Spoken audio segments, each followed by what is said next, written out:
A ver, ahí los que lo tengan. Yo sé que no todos tienen la nueva versión internacional, pero quiero que la leamos juntos. Dice, en aquel día restauraré la choza caída de David, repararé sus grietas, restauraré sus ruinas y la reconstruiré tal como era en los días antiguos. Amén. Oramos. Padre amado, te damos gracias en este día y ponemos nuestra vida en tus manos, Señor. Obra de manera poderosa, hablando a cada uno de nosotros en el nombre de Jesús. Amén. El tema que vamos a estudiar hoy le puse por título Peligro. Hay grietas. Peligro. Hay grietas. Imagínese por un momento, hermano, ir a la Ciudad de México o alguna otra ciudad hermosa. No sé si alguien ha podido ir a Nueva York, Ahí el otro día que andaba por ahí en el Google Maps, me metí y vi las ciudades de Nueva York, las ciudades de Europa, y tú ves cosas impresionantes, ves cosas maravillosas, ves cosas muy lindas, ves edificios enormes. Incluso aquí en la Ciudad de México, cuando tú vas, también hay edificios muy bonitos y es una experiencia maravillosa. Pero lo que nosotros no sabemos, o sea, lo que vemos por fuera es una cosa, pero adentro, en algunos rincones, puede que haya algo que se llama grietas. Di conmigo, grietas. Y antes de hacer el análisis bíblico, quiero decirles algo, que los edificios se sostienen gracias a una base sólida. Los cimientos del edificio son esenciales para su estabilidad.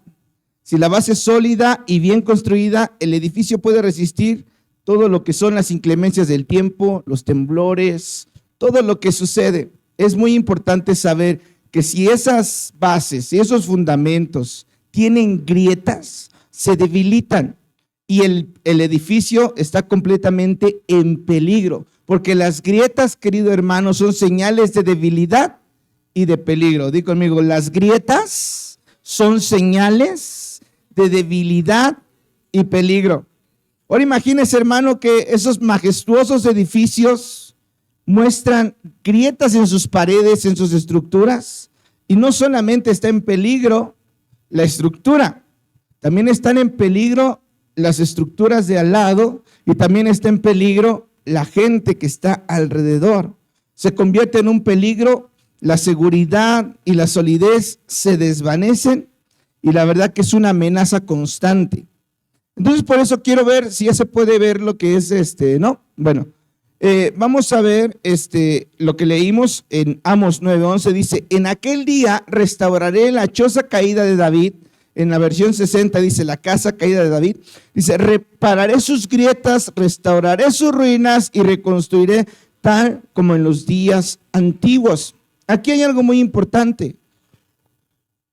Si un edificio, querido hermano, está mal, los arquitectos y la gente que está a cargo tienen que derribarlo y tiene que volverlo a desde sus, porque es algo que no se puede solidificar. En caso de los casas de Dios, con personas que también necesitamos tener cimientos sólidos, necesitamos también tener fuerza, necesitamos no tener grietas. Porque, ¿qué pasa con esas grietas?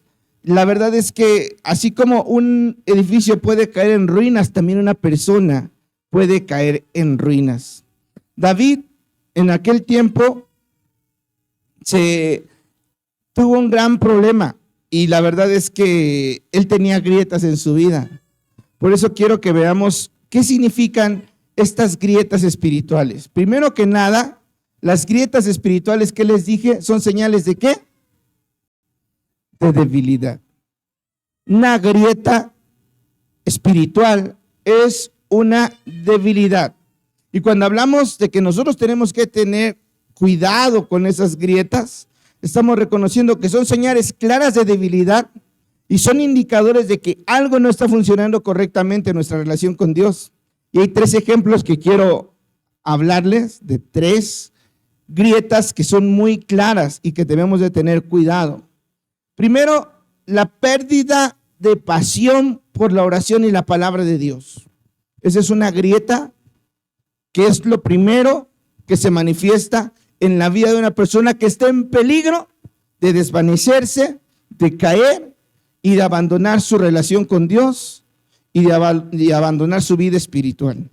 Entonces, cuando una persona, querido hermano, cede ante esas tentaciones de dejar de orar y de dejar de leer la palabra, son prácticas que forman nuestra relación con Dios.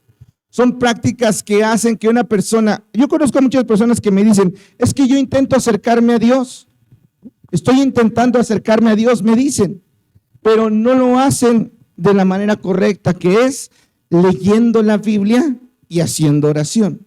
Si tú ves a una persona que dice, estoy tratando de acercarme a Dios, pero no está leyendo la Biblia y no está haciendo oración, no va a tener cimientos sólidos. Su vida espiritual, su vida cristiana va a ser emocional, solamente basada en sus emociones. Cuando se sienta bien, va a querer estar con Dios, pero cuando se sienta mal, lo va a abandonar. Porque solamente la palabra de Dios nos trae una solidez. El conocimiento de la palabra de Dios nos hace entender que así como nosotros tenemos debilidades, hubo hombres de Dios que tuvieron debilidades. Así como nosotros nos equivocamos, hubo hombres de Dios que tuvieron equivocaciones. Hombres que se esforzaban, hombres que eran agradables ante los ojos de Dios, también cometieron grandes y grandes errores. Pero si nosotros no estamos estudiando la palabra, leyendo la palabra, por lo menos un versículo diario, tratando de memorizar la palabra y tratando de tener una comunión con Dios a través de la oración, querido hermano, va a faltar solidez. Ahora, cuando una persona ya es una persona de lectura, ya es una persona de oración, ya es una persona fuerte, se puede decir que ya hace cosas en la iglesia, ya lo vemos así, pero de repente empieza a dejar la lectura de la palabra y empieza a dejar la práctica de la oración, es una grieta que está en su vida, que está mostrando una debilidad y que es probable que esa persona, querido hermano, tenga el peligro de caer. Por eso vemos hombres de Dios, siervos de Dios, que nunca nos imaginamos que pudieran haber caído y caen.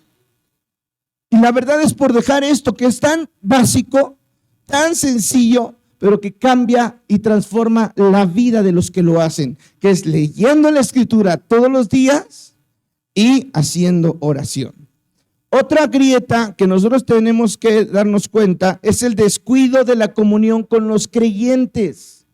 No nada más tener una relación con Dios, no nada más es como ser un monje y estar en un lugar apartado, abandonado, donde supuestamente tú tienes una relación genuina, íntegra y sola con Dios. No, la verdadera relación con Dios es primero vertical y posteriormente horizontal. Yo no puedo decir que estoy bien con Dios, pero que estoy mal con los hermanos, que no me gusta ir a la iglesia, que no me gusta congregarme, porque entonces está fallando ahí. ¿Dónde voy a mostrar? ¿Dónde voy a revelar? ¿Dónde voy a practicar lo que Dios me está dando? Si Dios me está dando de su amor, la única manera de practicar el amor de Dios es con los demás. Si Dios está ministrando que Él tiene paciencia conmigo y yo estoy entendiendo que Él tiene paciencia conmigo, yo debo de practicar con los demás esa paciencia. Debo de tener una relación vertical y horizontal. La vertical es palabra y oración, palabra y oración, palabra y oración. Pero si solamente nos quedamos ahí, puede que se haga otra grieta, que es la grieta de la relación con los hermanos en la iglesia. Cuando tú ya estás perdiendo el deseo de venir a congregarte, cuando tú ya estás perdiendo el deseo de estar con los hermanos, de abrazarlos, de juntos alabar al Señor, cuando ya no hay esa pasión que había antes, de que ya querías que fuera domingo para venir a alabar al Señor, ya que el lunes, hijo, le falta un montón, yo quiero que ya sea domingo porque quiero alabar al Señor. Si se empieza a perder esa pasión, querido hermano, es porque hay una grieta. Algo está pasando. Miren, nos lo dice en Hebreos 10:25. Ahí en Hebreos 10:25 dice: no dejando de congregarnos como algunos tienen por costumbre, sino que exhortándonos tanto más cuando veis que aquel día se acerca. El dejar de congregarse es la evidencia de una grieta, de algo que está debilitando tu vida espiritual. Cuando, no sé si te acuerdas en tus inicios, cuando tú estabas al principio buscando al Señor, amando al Señor, querías también tener comunión con los hermanos. Es muy importante las relaciones cristianas. Es muy importante que tus mejores amigos o tus personas más allegadas sean gente que tenga la misma fe que tú, porque si no, van a empezar a haber grietas en tu vida. Si tú platicas más con una persona que odia al mundo, odia al gobierno, odia a su comadre, odia a su compadre, odia a su esposo, odia a su madre, odia a todo el mundo y es tu mejor amigo o es tu mejor amiga, sin que tú te des cuenta, ese golpeteo de falta de fe, porque esa persona no lee la Biblia, y esa persona no conoce del Señor, y esa persona no ama a Dios, y esa persona no está dispuesta a perdonar, esa persona no está dispuesta a soltar. Puede que si tu relación es más intensa, más profunda con esa persona, tú al rato también comienzas a tener las mismas actitudes que esas personas. Y al rato te sea una carga venir a la iglesia, te sea pesado. Ay, no, ahí cuando tengas ese sentir, algo está pasando. Hay un grande peligro que no debemos, hermano, dejar pasar. No tenemos que ganar o dejarnos ganar por esa grieta. Y la tercera grieta que vamos a estar hablando hoy es la duda o las dudas y la falta de confianza en Dios. Una cosa y la otra te van a llevar a la tercera. Si tú no tienes una relación personal con Cristo a través de su palabra y a través de la oración, y tampoco tienes una relación con los hermanos en la iglesia, querido hermano, eso va a producir que en tu vida automáticamente comienza a haber dudas. Peor aún de la existencia de Dios. Uy, ¿y Dios sí existirá? ¿Sí habrá un cielo? ¿Qué se me hace que ni hay infierno? El infierno lo estoy viviendo al lado de mi esposo que me llevó a vivir a la casa de mi suegra. Ahí está el mismo infierno. ¿Ah? Sí, estoy viviendo el peor infierno de mi vida. Yo creo que con ese Dios me va a salvar porque es muy grande el sufrimiento que yo tengo aquí. Y quiero decirles algo, querido hermano, no es así. Definitivamente. Dios es real. Dios es un ser maravilloso que nos regaló la fe, nos regaló la confianza para creer en Él. Pero no te va a obligar a creer en Él.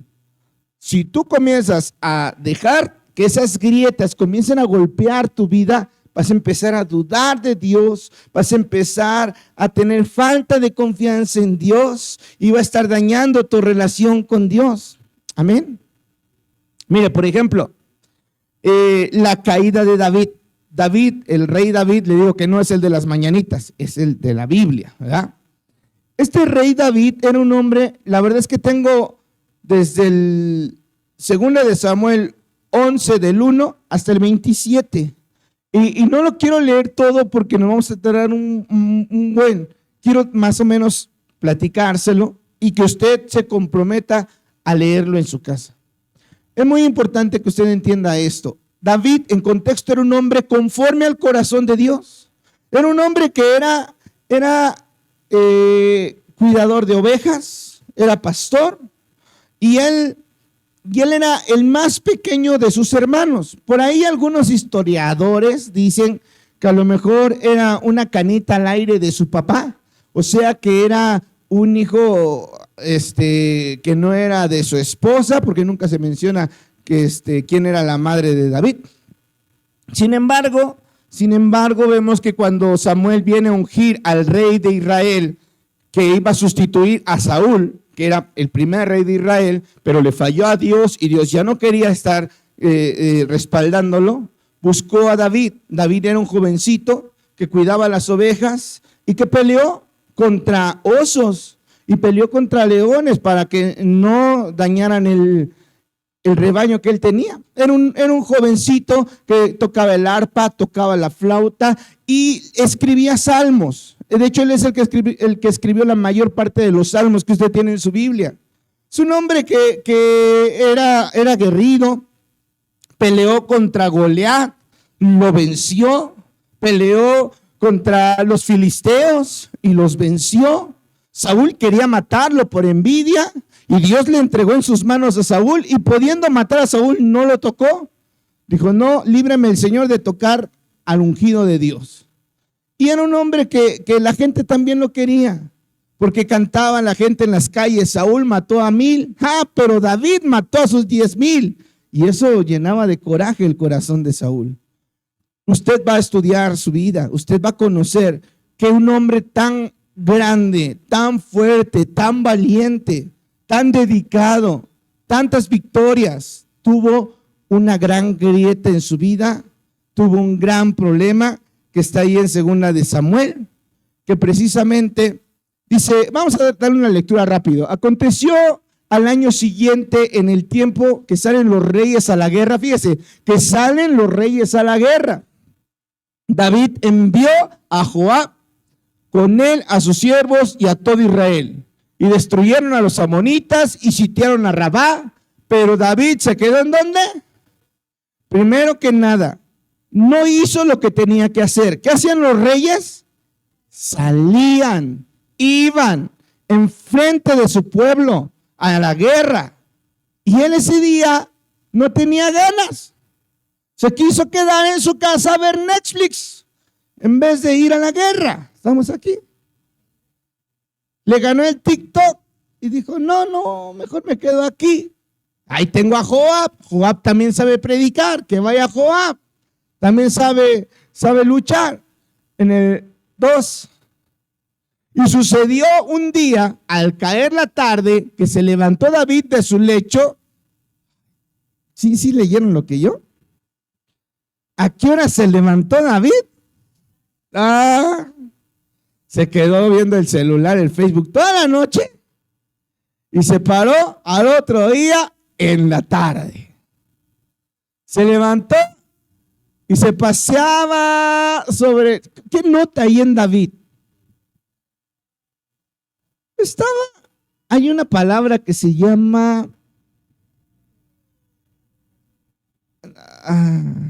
se me fue ahorita.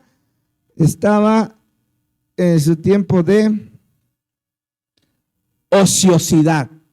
¿Estamos aquí? Estaba de ocioso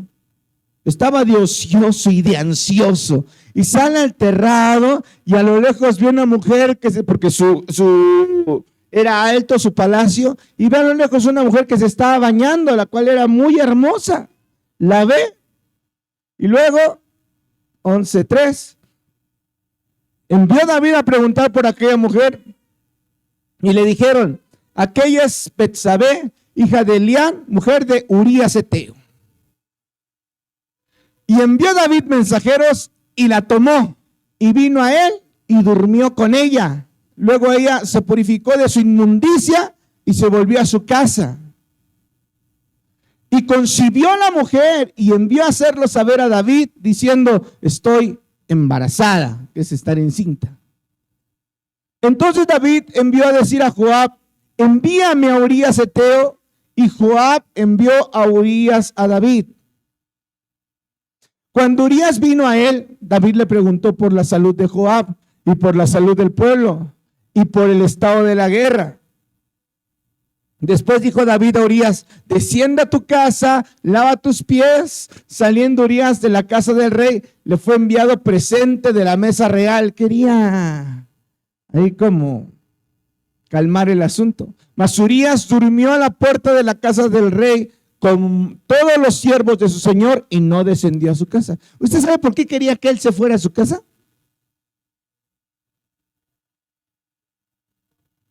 ¿Usted se imagina por qué? Querían hacerle de chivo los tamales. ¿Sí? Quería que, como ya estaba embarazada, que las cuentas más o menos le salieran. A ver, yo vine de la guerra y sí, yo creo que sí es mi hijo. Quería eso. En el 10, e hicieron saber esto a David diciendo: Urías no descendió a su casa. Y dijo David a Urías: ¿no has venido de camino? ¿Por qué pues no descendiste a tu casa? ¡Qué insistencia! Y Urías respondió a David: el arca de Israel y Judá están bajo tiendas, y mi señor Joab, y los siervos de mi señor en el campo. ¿Y había yo de entrar en mi casa para comer y beber y dormir con mi mujer? Por vida tuya y por vida de tu alma, que yo no haré tal cosa. Y David dijo a Urías: quédate aquí aún hoy, y mañana te despacharé. Y se quedó Urías en Jerusalén aquel día y el siguiente. Y David lo convidó a comer y a beber con él, hasta embriagarlo. Y él salió a la tarde a dormir en su cama con los siervos de su señor, mas no descendió a su casa. Dijo: ya con unas copitas, yo creo que ahora sí se va a querer ir a su casa a estar con su esposita. Pues no, así todo y a medios chiles se quedó a donde se tenía que quedar. Venida la mañana, escribió David a Joab una carta, la cual envió por mano de Urías. Fíjese, escribió una carta y le dijo: ten, entrégaselo a Joab. Poned a Urías al frente en lo más recio de la batalla y retiraos de él para que sea herido y muera. Así fue cuando Joab sitió la ciudad. Puso a Urías en lugar de donde sabía que estaban los hombres más valientes. Y saliendo luego de lo de la ciudad, pelearon contra Joab y cayeron algunos del ejército de los siervos de David, y murió también Urías Eteo. Entonces envió Joab e hizo saber a David todos los asuntos de guerra. Y mandó al mensajero diciendo: cuando acabes de contar al rey todos los asuntos de la guerra, si el rey comenzara a enojarse y te dijere: ¿por qué os acercasteis demasiado a la ciudad para combatir? ¿No sabíais lo que suelen arrojar desde ese muro? ¿Quién hirió a Abimelech, hijo de Jerobbaal? ¿No echó una mujer del muro un pedazo de una rueda de molino y murió en Tebes? ¿Por qué os acercasteis tanto al muro? Entonces tú le dirás: también tu siervo Urías Eteo es muerto. Fue el mensajero, y llegando contó a David todo aquello que Joab le había enviado. Y le dijeron el mensajero a David: prevalecieron contra nosotros los hombres que salieron contra nosotros al campo, bien que nosotros les hicimos retroceder hasta la entrada de la puerta, pero los flecheros tiraron contra tus siervos desde el muro, y murieron algunos de sus siervos del rey, y murió también tu siervo Urías Eteo. Y David dijo al mensajero: así dirás a Joab: no tengas pesar por esto, porque la espada consume. Ora a uno, ora a otro, refuerza tu ataque contra la ciudad hasta que rindas y tú aliéntate. Hasta que la rindas y tú aliéntate. Oyendo la mujer de Urías que su marido Urías era muerto, hizo duelo por su marido. Y pasado el luto, envió David y la trajo a su casa, y fue ella a su mujer, y le dio a un hijo. Mas esto que David había hecho fue, ¿qué? Uno puede decir: bueno, pues no se supone que el que está en Dios está bien, el que está en Dios no comete errores, el que está en Dios no se supone que para eso van a la iglesia, para no ser malos, para no cometer errores. Querido hermano, si nosotros nos descuidamos, aunque nosotros ya hayamos sido lavados por la sangre del Cordero, perdonados de nuestros pecados, aceptamos el sacrificio de Jesús, pero si nosotros no nos cuidamos, podemos caer y hacer cosas peores de las que antes hacíamos. Tenemos que cuidarnos. Por eso, peligro. Hay grietas. Peligro, querido hermano, porque estamos en peligro todos los días. Y si cometemos errores, si nos equivocamos en dejar de leer la Escritura, dejar de hacer oración, dejar de congregarnos, te aseguro que así estés lavado por la sangre del Cordero, vas a cometer tantos errores y tantos pecados que ni cuando no conocías de la palabra hacías. Vas a convertirte en un peligro, no nada más para ti, sino para todos los que te rodean. Vas a manchar tu testimonio y no te va a importar ya tu testimonio. Es más, ojalá y ni se enteraran que yo soy cristiano, porque así puedo hacer lo que se me pega mi gana y hacer todo lo que me den gana. Son grietas por no cuidarnos. Estamos en peligro, querido hermano. No crea que porque ya nacimos en cuna cristiana y mis papás eran cristianos y ahora yo soy cristiano, ya la libré. No, no, querido hermano. Si nosotros no nos cuidamos, vamos a cometer grandes errores. Amén. Entonces, no voy a profundizar en esta cuestión de David. Hay explicación, hay una restauración, porque a pesar de que él falló, Dios le hace pasar por un momento tan complicado. Este hijo que tuvo, se los adelanto, les voy a spoilear, este hijo que tuvo, se le murió. ¿Me escucharon? Este hijo que tuvo se le murió con esa mujer.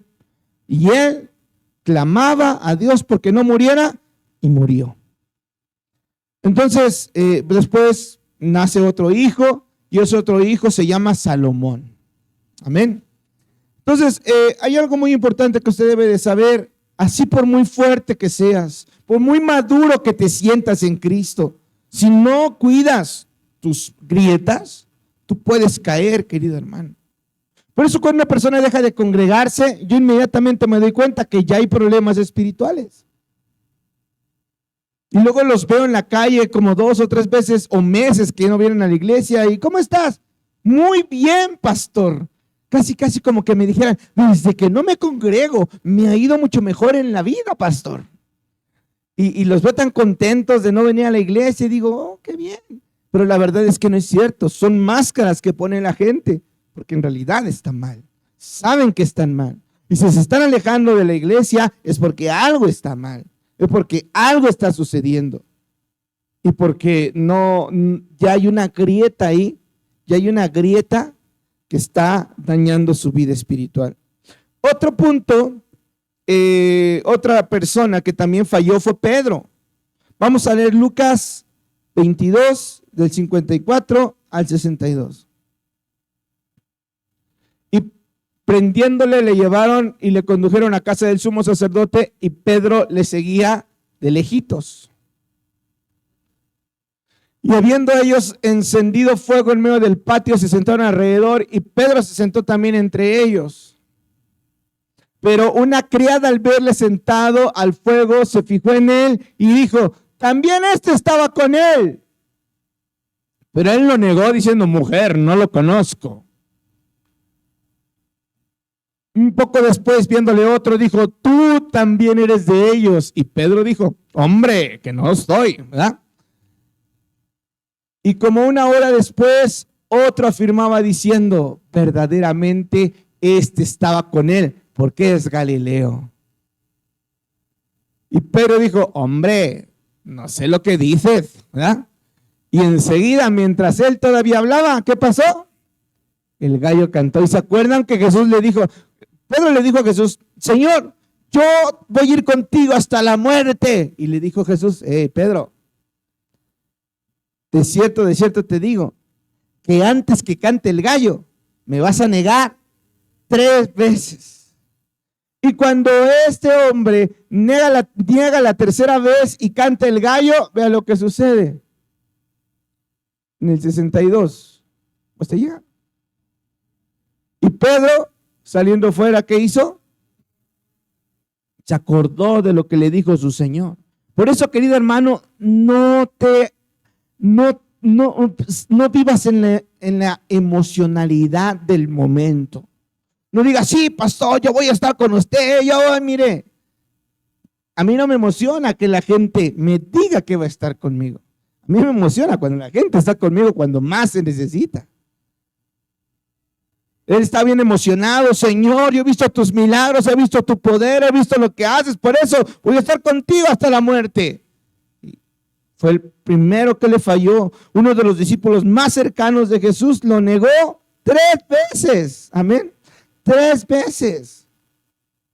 Por eso tenemos que tener cuidado, porque a veces, yo te pregunto, ¿cuántas veces has negado al Señor? ¿Alguien sabe alguna manera de negar al Señor? Una manera de negar al Señor es decir, yo estoy en la iglesia, pero fuera de la iglesia soy como me plazca. Fuera de la iglesia, yo hago lo que quiero. Fuera de la iglesia, siento libertad. En la iglesia sí tengo que portarme bien, pero fuera de la iglesia digo groserías. Fuera de la iglesia sigo odiando al vecino. Fuera de la iglesia sigo odiando a mis padres. Fuera de la iglesia hago lo que yo quiero. Vivo la promiscuidad con toda libertad. Veo toda la pornografía que me aparece en mi teléfono. Hago lo que se me pegue en mi regalada gana. Pues al fin nadie me ve. ¿Qué estamos haciendo? Negando a Jesús. Estamos aquí porque hay grietas. Hay grietas que están destruyendo nuestra vida, que están haciendo que yo sea un cristiano nada más de cara, un cristiano nada más nominal, nada más por decir que soy de alguna religión, digo que soy cristiano, pero estoy negando al Señor con mis actos. También alguien que tuvo grietas fue la iglesia de la Odisea. Vamos a ver Apocalipsis 3, 14 al 16.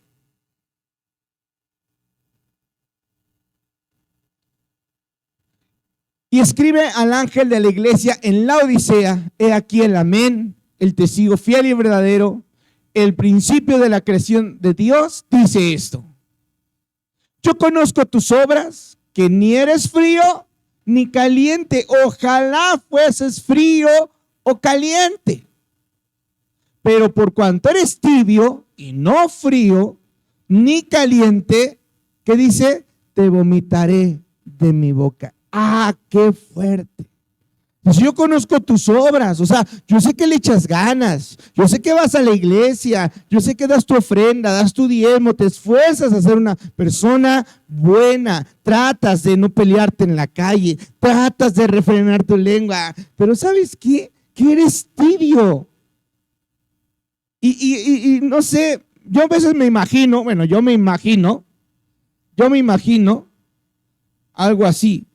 ¿Han probado una coca tibia? Tibia, no al tiempo, tibia. Que de repente se te olvidó, la dejaste en el sol y ves tu coca y dices: ¡ay, coca! Qué bueno que la dejé aquí. La destapas y te la tomas, está caliente. Dices: ¡bácala! ¡Qué feo!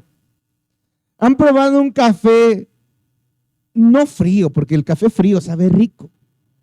Pero un café que no está caliente, un café así ya tibio, ya también. ¿Qué preferirías? ¿O que estuviera caliente el café o que estuviera fría la coca? ¿No? Pero todo lo contrario.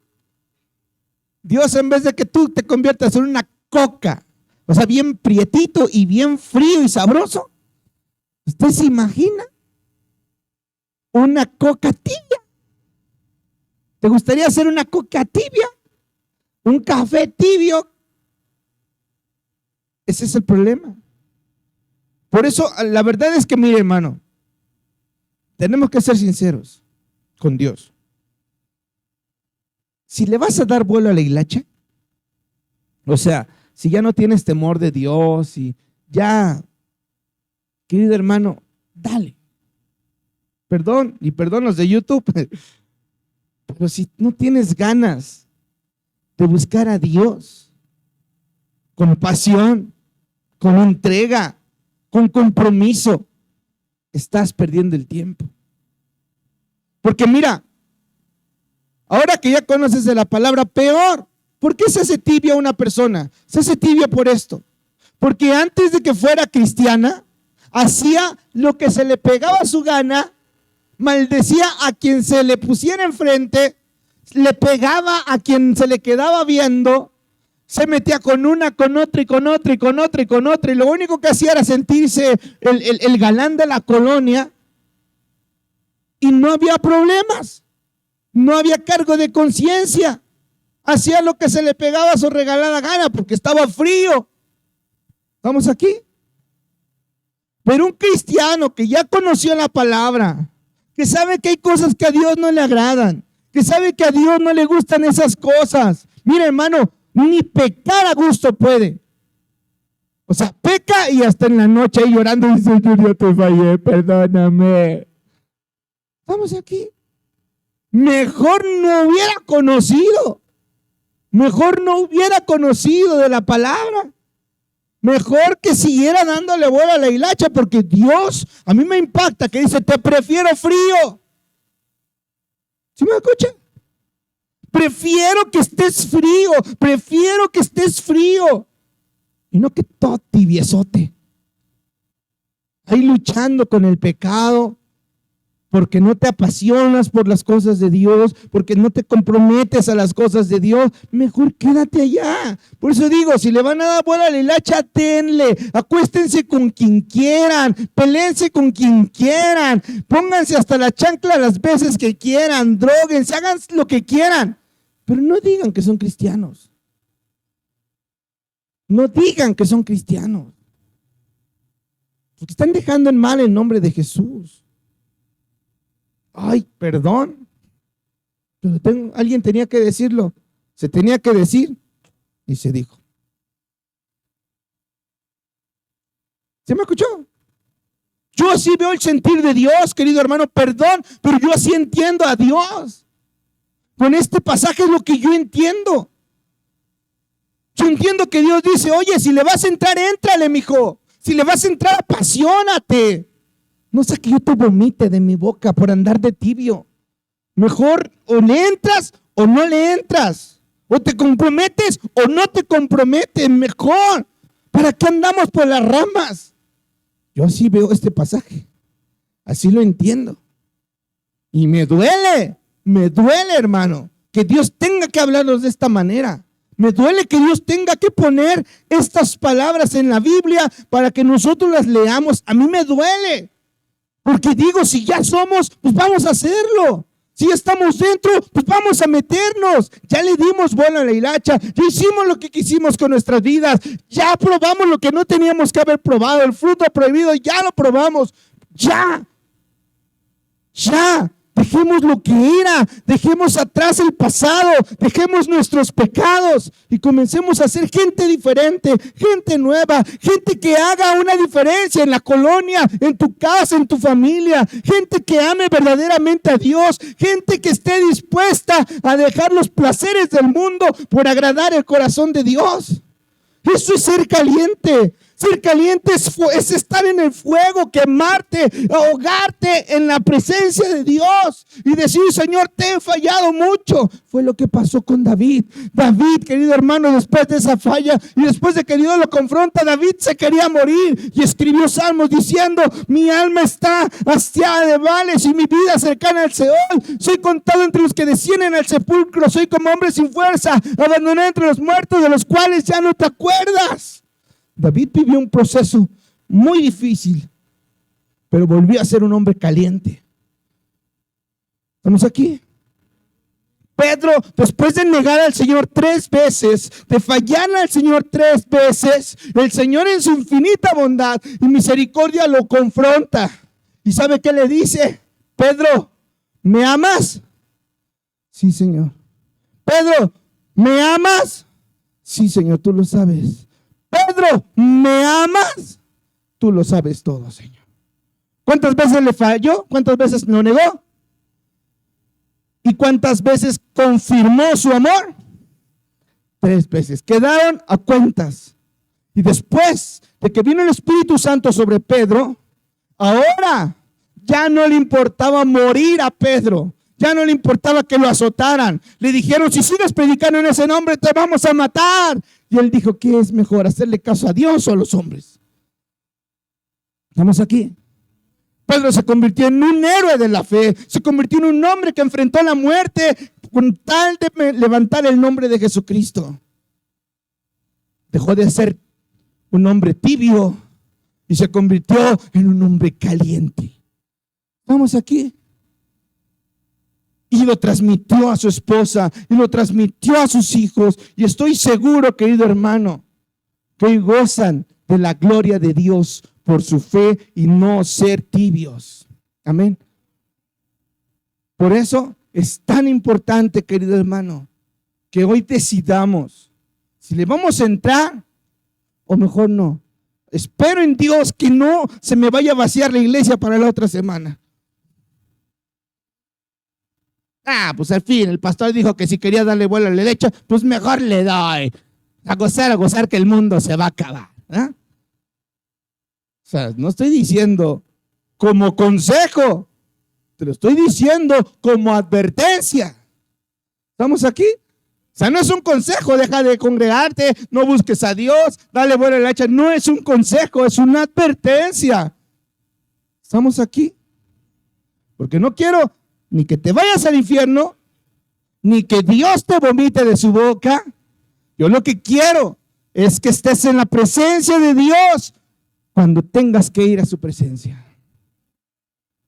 Que valga la pena el sufrimiento, las burlas de la gente, que se burlan de nosotros. Se burlan porque ahí sí, ahora sí ya eres el santurrón, ahora sí ya eres el hermanito, el aleluyo, ahora sí te eres bien portado. Y antes, ¿cómo eras? Fui, pero un día vino Cristo a mi vida y me transformó y me cambió con su gloria. Hoy soy una nueva criatura que amo y alabo al Rey de Reyes y Señor de Señores con todo mi ser, y he sido cambiado y transformado por su gloria. Ya no soy lo que era. Permítete, querido hermano, que no te agarren en tus tibiezas, que no te agarren ahí. Ya es tiempo de ser gente, querido hermano, que luche, que crezca. Estos ejemplos, hermanos, nos dan una claridad total de lo que no tenemos que hacer. No podemos ser gente, porque, hermano, va a haber consecuencias si nosotros no atendemos a esas grietas. Vamos a perder comunión con Dios. Vamos a estar alejados de los hermanos, de la iglesia, de la fe. Y, querido hermano, nuestras relaciones van a ser muy peligrosas. Las relaciones sin Cristo son muy peligrosas. ¿Me escucharon? Las relaciones sin Cristo son muy peligrosas. Hay que cuidar nuestras relaciones. ¿Con quién nos estamos relacionando? Porque o nos jalan o los calamos. ¿Estamos aquí? Es que, pastor, si viera que me siento bien a gusto con mis amigos, me siento bien a gusto. Sí, ellos toman, fuman, ven pornografía, pasan las chavas, las chulean y todo. Yo no lo hago, pastor, yo no lo hago. A veces me pregunto, pero ganas no te faltan, ¿verdad? Porque ¿qué haces ahí? Yo me siento incómodo, me toca trabajar con gente que no conoce a Cristo y yo me siento incómodo que estoy ahí trabajando y de repente pasa una señora, una joven, una muchachita y el de atrás le hace ch, ch, ch, ch, y voltea y se me queda viendo a mí como si yo lo hubiera hecho. Pero voy a aprender la cara de Jesús. ¿Ya? La voy a estudiar. Pero, querido hermano, es terrible, querido hermano. ¿Estamos aquí? Ahora, hay algo bien importante, querido hermano, lo que vimos en Amos, capítulo 9, 11. Me llama mucho la atención y me gusta esta traducción. Dice, en aquel día levantaré la choza caída de David. ¿Qué pasó con su casa? ¿Qué pasó con su choza? Cayó. Pero Dios es el que la va a levantar. Y dice, repararé sus grietas, restauraré sus ruinas y la reconstruiré tal como era en los días pasados.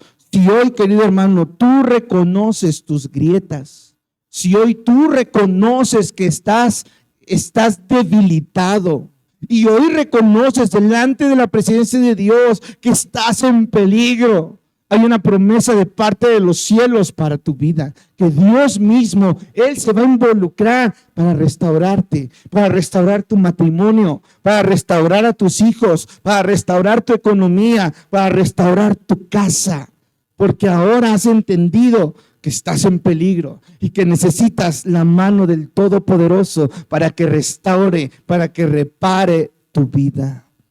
Amén. Quiero que oremos y le pidamos al Señor que Él restaure nuestras vidas. Vamos a ponernos de pie, querido hermano, y quiero que usted sea sincero y honesto con Dios. No que se ponga a gritarlo, Señor, yo estoy